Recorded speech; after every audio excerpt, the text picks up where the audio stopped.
I understand. I've listed a long time, and I used to talk about the wobble. I would like to live life where I have better control of my wobble and can keep it at a high vibration and can notice those moments when the lions are coming. The way you do that is by looking at manifestations that you've already accomplished that you feel happy about and milking the appreciation that you feel.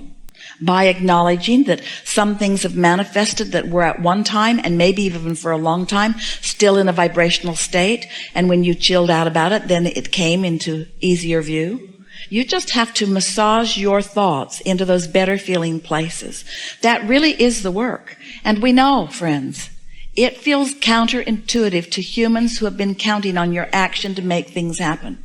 But it is our promise to you, your action is minuscule in comparison with the power and the leverage of alignment with this vortex. Most people are offering most of their action or behavior to compensate for not flowing their energy in a productive way. You worry about stuff and you don't line up with well-being, and you beat the drum of things not going well for you. And then when things don't go well for you, then you dig in with action and hard work, and then you get exhausted. Because this receiving mode is not just the vibrational place. Just like you have to set your radio dial on 98.7 FM if you want to hear what's broadcasted from that tower. You can't set it on some other frequency. You have to tune your tuner to that broadcasting tower. And so we want to convince you that this vibrational reality, that this vortex is a broadcasting tower that includes everything that you want and all that you are and the path to full manifestation of every bit of it.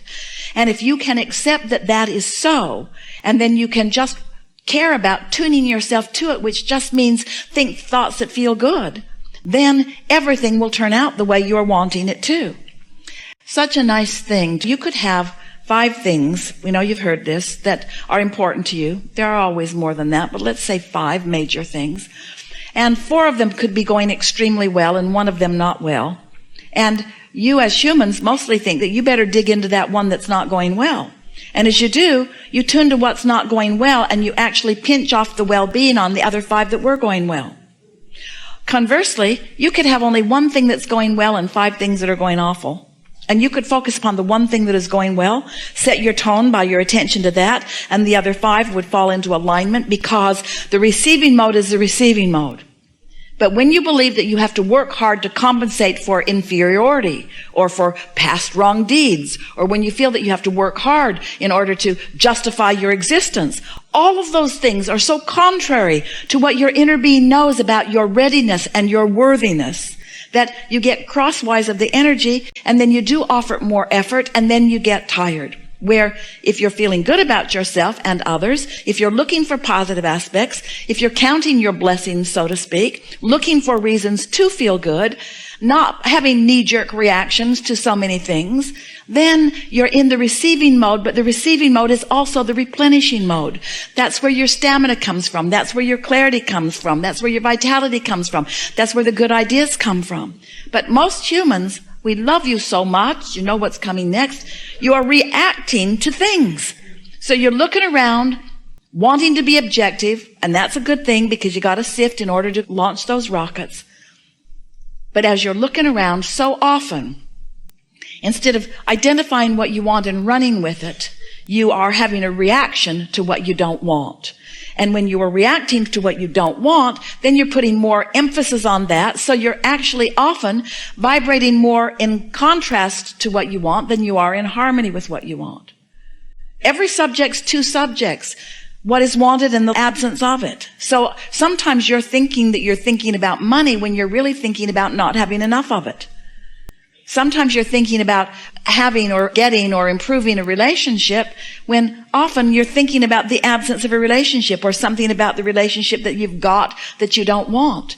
And so if you don't introduce an understanding into this equation of what your emotions are telling you, then you can't guide your thoughts at those early subtle stages. And if you don't guide them at early subtle stages, then law of attraction is going to carry them into greater and greater momentum, where you believe then that you have to take action, but there's not enough action to compensate for that momentum that's going in opposition to what you want. So what's the answer? Chill out. The answer is be nicer to yourself. The answer is think more thoughts about yourself that feel good and about others too? The answer is, don't work so hard. Give yourself a break. Get more rest. Be nicer to yourself. Do more of the things that feel good to you.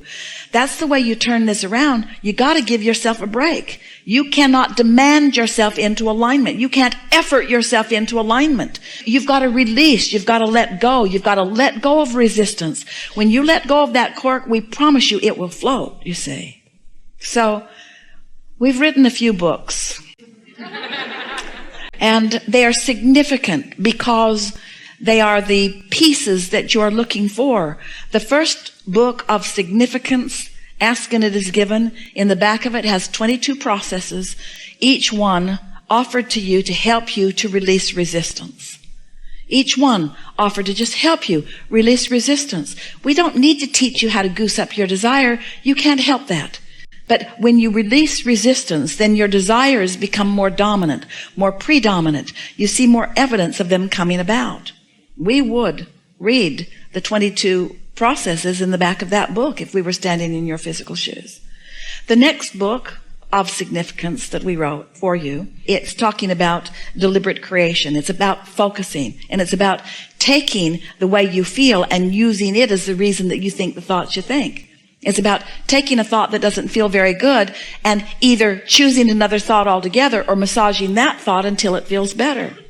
Then another book that came right on the heels of that is The Astonishing Power of Emotions. And that book teaches you about the emotions that you feel and the value of them. That may be the most significant book that you will ever read. That may be the only book that if we were standing in your physical shoes and went out there and there's a big pile of books that we would want. We would want to understand the emotions that we are feeling. And then we wrote a book called The Vortex. The Vortex that explains to you that everything you want already is. And if you're paying attention to how you feel and maybe using some of the processes that help you to release resistance and focusing deliberately, that you can get into the receptive mode and let everything in that you want. We haven't been offering these words to you just because we think you want to hear some words. We're answering the questions of how do you create your own reality? How do you create your own reality? By having thoughts that you think. The question is, and this is the question that we're really wanting to put to you, to all of you, are the thoughts you think, thoughts that you're thinking because you're the creator of your own experience? Or the thoughts that you think, reactionary thoughts because somebody else is having an experience that you're observing and you're having a knee-jerk reaction to what's going on? Because that's a big question. If you are reacting, then you have no control. You're like a cork bobbing on a raging sea. You have no control at all. So, what would we do? We'd put ourselves in bed tonight and we'd say, I am the creator of my own reality, and I like that. And then we would say to ourselves, and as I sleep tonight, momentum is going to subside because my thoughts are not going to be active and law of attraction is not going to be reacting to my thoughts. However, law of attraction is going to continue to react to the thoughts of my inner being who never sleeps. So the potential of me waking up in the morning, the probability of me waking up in the morning, and the thoughts of my inner being about everything I want being dominant, very good possibility of that. In fact, it's a slam dunk. It's a sure thing. When I wake up in the morning, I'm going to feel the movement of what my inner being knows, and my beliefs are going to challenge it. But each time a belief challenges the path that my inner being has laid out for me to the success of joy that I seek, I'll feel some soft negative emotion. And when I feel it, I can adjust my thought right then and there. And if you will do that tomorrow, and the next day, and the next day, and the next day, it won't be 30 days before you will have bridged your beliefs to be more in harmony with what your inner being knows to be. And you're going to have evidence all around you. Evidence all around you of breakthrough after breakthrough. And you know what a breakthrough is? A breakthrough is you breaking through your own resistance. Only two ways to have a breakthrough. Either really get that train going so fast that it doesn't matter what the wall of resistance is, your train's going to break through it. That's hard on you and your train.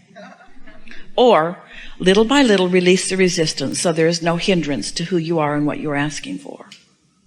So now you understand the way creation, deliberate creation works. You heard us. You understand it more clearly than you ever have before. And this body of people is understanding it right now more clearly than anybody has understood it before. You create your own reality by massaging your thoughts into emotionally good feeling emotions. That's it. That's really all that it is.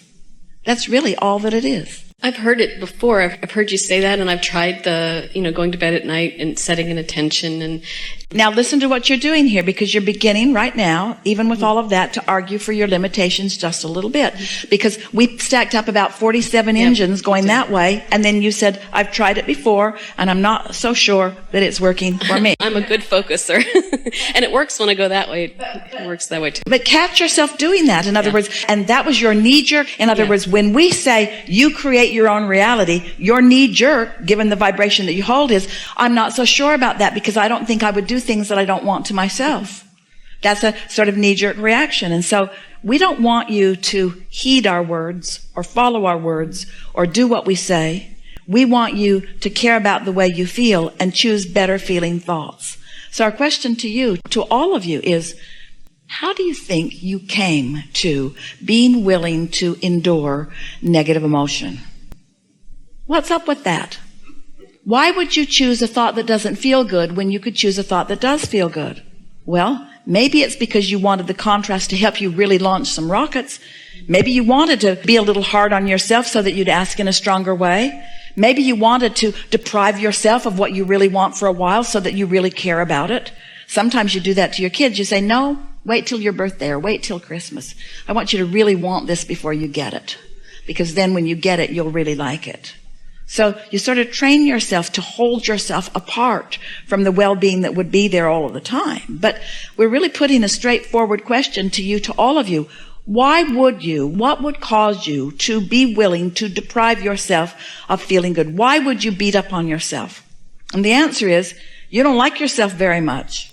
And the reason that you don't like yourself very much is because you've been looking to disconnected people to like you, and they don't like you very much. But it's not personal. They don't not like you because you're not likable. They don't like you because they're not in a likable mood.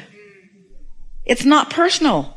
They're not depriving you of their love. They're just pinched off from their own love, so they don't have anything to give you. And everybody's going to give you what they're feeling. So if they're all pinched off and you say, look at me and give me something, they're going to give you something that you don't like.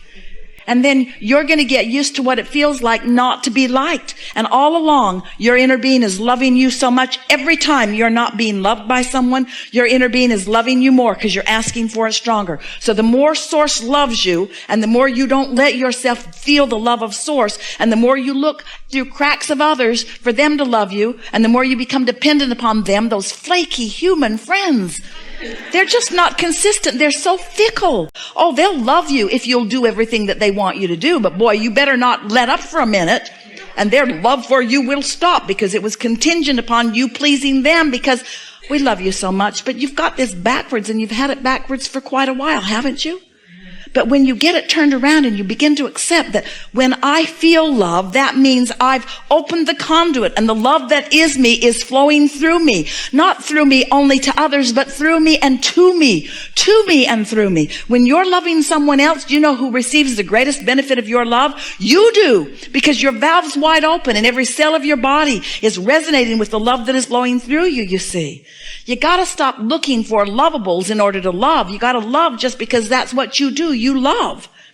And then when you get in that vibration of love, oh, lovable shows just show themselves. You've got to talk yourself into feeling good about you. You've got to talk yourself into feeling good about the situation. And it's really worth it. It's a big payoff, because when you keep your valve open no matter what, then good just keeps flowing to you. But if you pinch your valve off for some petty little reason that really isn't important, because you've got some beliefs that you've been dragging around that haven't served you that well anyway, then life can be a sort of hard road. Yes?